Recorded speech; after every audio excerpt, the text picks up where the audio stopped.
Hello ladies and gentlemen, this is Shakil Ahmed and welcome to our YouTube channel Learning Public Health। आज हम epidemiology का बहुत ही important topic discuss करेंगे जिसमें हम पढ़ेंगे मॉडल्स और theories of disease causation. Models और थियरीज़ में हम 4 थियरीज़ पढ़ेंगे जिसमें पहले होगा germ theory of disease causation और उसके बाद एपिडेमियोलॉजिकल ट्रायड थियरी है और वेब ऑफ काजेशन थियरी है और आखिर में हम पढ़ेंगे व्हील ऑफ काजेशन थियरी। तो चलते हैं लैपटॉप की स्क्रीन पर आप और शुरू करते हैं हम अपना टॉपिक। सबसे पहले डिजीज़ काजेशन जो मॉडल है वो है जर्म थियरी ऑफ डिजीज़। अब जर्म थियरी ऑफ डिजीज़ क्या है, इसमें कि every human disease is caused by a microbe और germ which is specific for that disease and one must be able to isolate the microbe from the diseased human being. इसका theme क्या है कि germ theory of disease में ये बताया गया है कि जो भी डिज़ीज़ है वो किसी जर्म के थ्रू काज होती है और वो जर्म स्पेसिफिक डिज़ीज़ के लिए होता है और उसको हम आइसोलेट भी कर सकते हैं और डिज़ीज़ से प्रिवेंट भी हो सकते हैं। जर्म थियरी ऑफ डिज़ीज़ में 3 जो मेन साइंटिस्ट थे उनका नाम सर फहरिस्त थे, जिसमें लुइस पास्चर है, जोसेफ लिस्टर और रॉबर्ट कोच।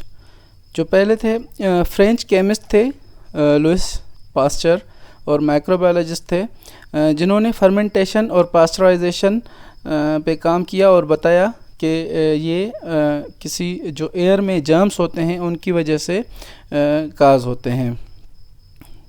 दूसरे जोसेफ लिस्टर ने सर्जिकल प्रैक्टिस को रेवोल्यूशनाइज्ड किया और उन्होंने कार्बोलिक एसिड जिसको फिनोल कहते हैं उसका यूज़ किया to exclude atmospheric germ and thus prevent petrification of in compound fractures of bones. और तीसरे साइंटिस्ट थे रॉबर्ट कोच।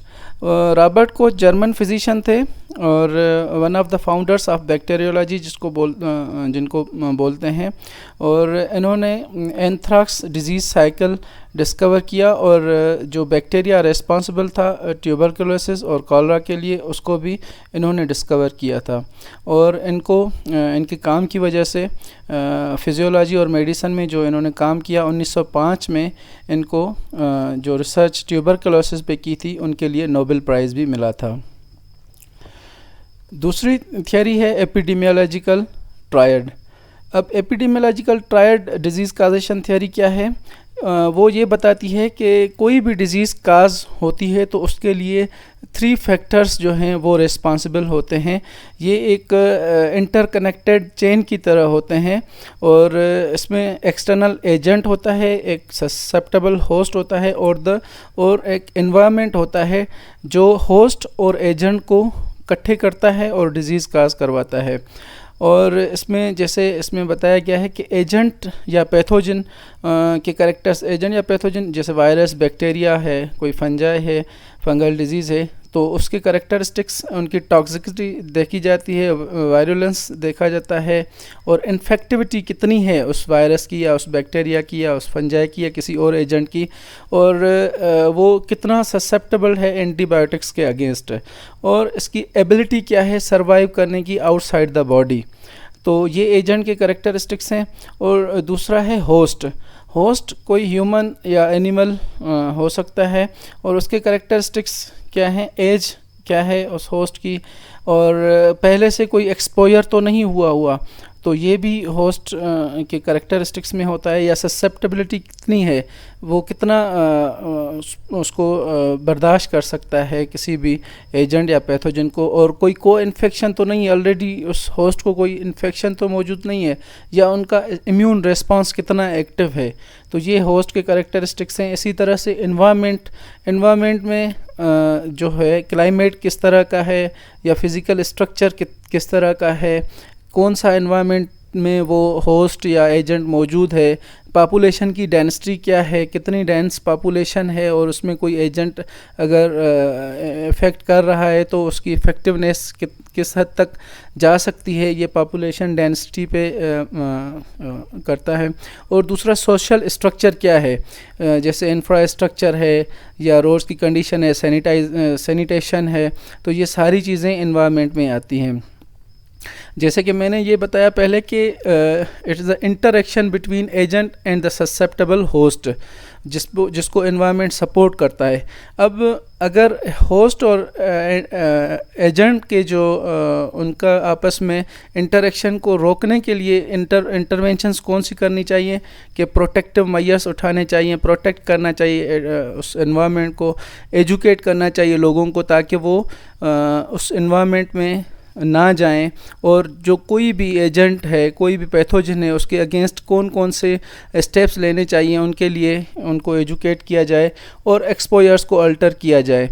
कि अगर जिस तरह से हमें पता है कि अगर हम इस जगह पे जाएंगे तो कोई एजेंट हमें या कोई वायरस, कोई बैक्टीरिया हमें अटैक कर सकता है, तो उसको हम उस एक्सपोजर को हम अल्टर कर दें, चेंज कर दें। इसी तरह से अगर एजेंट और एनवायरनमेंट का जो रिलेशन है, इंटरेक्शन है, उसको ख़त्म करना है तो हमें कौन सी इंटरवेंशंस करनी चाहिए? हमें ब्रीडिंग ग्राउंड्स को रिमूव करना चाहिए। जैसे कि हम सुनते आ रहे हैं मलेरिया है, मलेरिया की जो साइट्स होती हैं उनको सही तरीके से स्प्रेज वगैरह करने चाहिए, तो ब्रीडिंग ग्राउंड जैसे वो रिमूव हो जाएगा, वो जो पैरासाइट है वो उधर सरवाइव नहीं कर पाएगा। इसी तरह से सैनिटेशन की इम्प्रूवमेंट में काफ़ी ज़्यादा बैक्टीरियाज़ या वायरसेस वगैरह या और जो एजेंट्स होते हैं वो मर जाते हैं, किल हो जाते हैं, या उनसे एनवायरनमेंट में कमी आ जाती है। इसी तरह से होस्ट और एनवायरनमेंट का जो रिलेशन होता है किसी भी डिज़ीज़ काज करने में, उनके लिए इंटरवेंशंस कौन सी ज़रूरी हैं। इसी तरह से जैसे मैंने पहले भी बताया कि एजुकेट लोगों को करना चाहिए कि इस एनवायरनमेंट में ना जाएं, और इस एनवायरनमेंट में जाएं तो कौन से स्टेप्स, कौन से मेजर्स लेने चाहिए। तो ये इस तरह से होस्ट और एनवायरनमेंट रिलेशन को कम किया जा सकता है और डिज़ीज़ प्रिवेंट कर सकते हैं। और जैसे क्वारंटाइन, अभी रिसेंटली कोविड-19 का जो आउटब्रेक है उसको रोकने के लिए क्वारंटाइन करते हैं।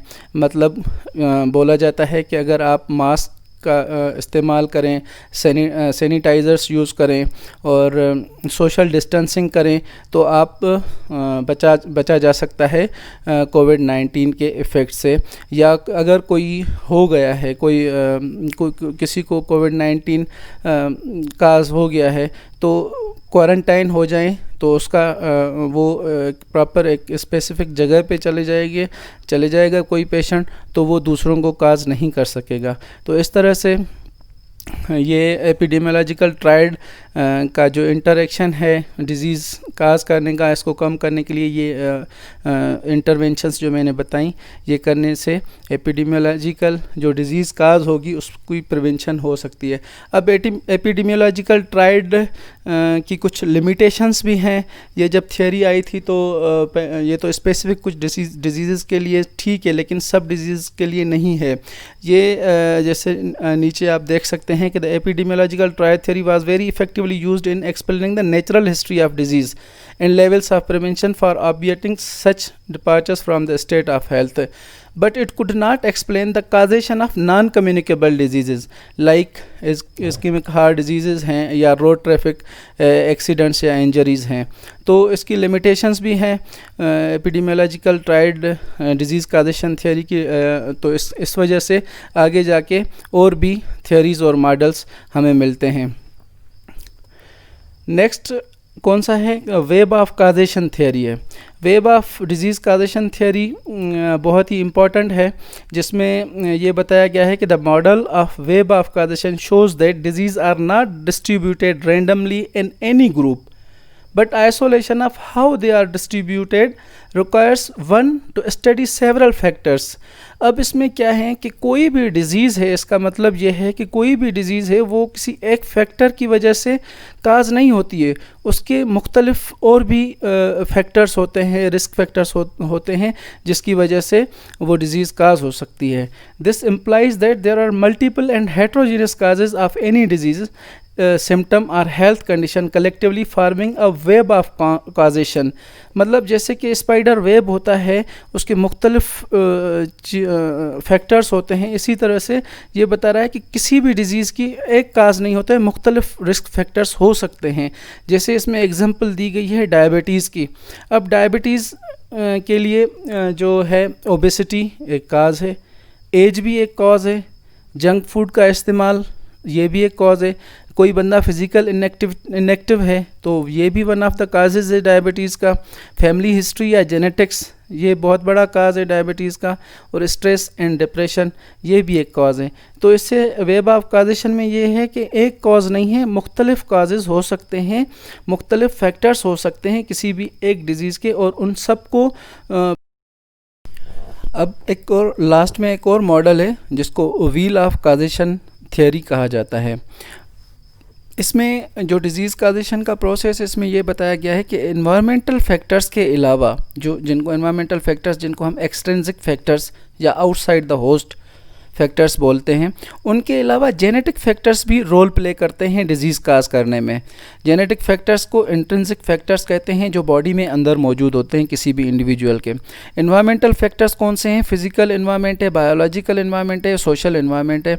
अब फिज़िकल एनवायरनमेंट में एयर, वाटर, हाउसिंग, हीट वगैरह ये करेक्टरिस्टिक्स होते हैं। बायोलॉजिकल एनवायरनमेंट के करेक्टरिस्टिक्स हैं एज, जेंडर, एक्टिविटी लेवल है कि किसी बंदे की क्या एज है या जेंडर क्या है, तो उस हिसाब से डिज़ीज़ किस तरह से काज हुई है। सोशल एनवायरनमेंट है, सोशल एनवायरनमेंट में सोशो इकोनॉमिक स्टेटस है, एजुकेशन है, रेस है, तो ये एनवायरमेंटल फैक्टर्स हैं एक्सट्रिंसिक। और इसके अलावा जेनेटिक मटेरियल किस टाइप का है उस इंडिविजुअल का जिसमें डिज़ीज़ काज होती है वो भी देखना चाहिए। कोई म्यूटेशन तो नहीं है या किसी भी डिज़ीज़ की फैमिली हिस्ट्री तो मौजूद नहीं है उस इंडिविजुअल में जिसको डिज़ीज़ काज हुई है। तो ये था हमारा आज का टॉपिक जिसमें हमने मुख्तलिफ़ थियरीज़ पढ़ी और मॉडल्स पढ़े जो डिज़ीज़ काजेशन के मॉडल्स थे। उम्मीद है आपको ये लेक्चर पसंद आया होगा। अगर आपको ये लेक्चर पसंद आया है तो काइंडली लाइक, सब्सक्राइब और कमेंट सेक्शन में हमें बताएं कौन सी इम्प्रूवमेंट्स की ज़रूरत है और क्या हम ऐड कर सकते हैं इसमें मज़ीद। बहुत शुक्रिया।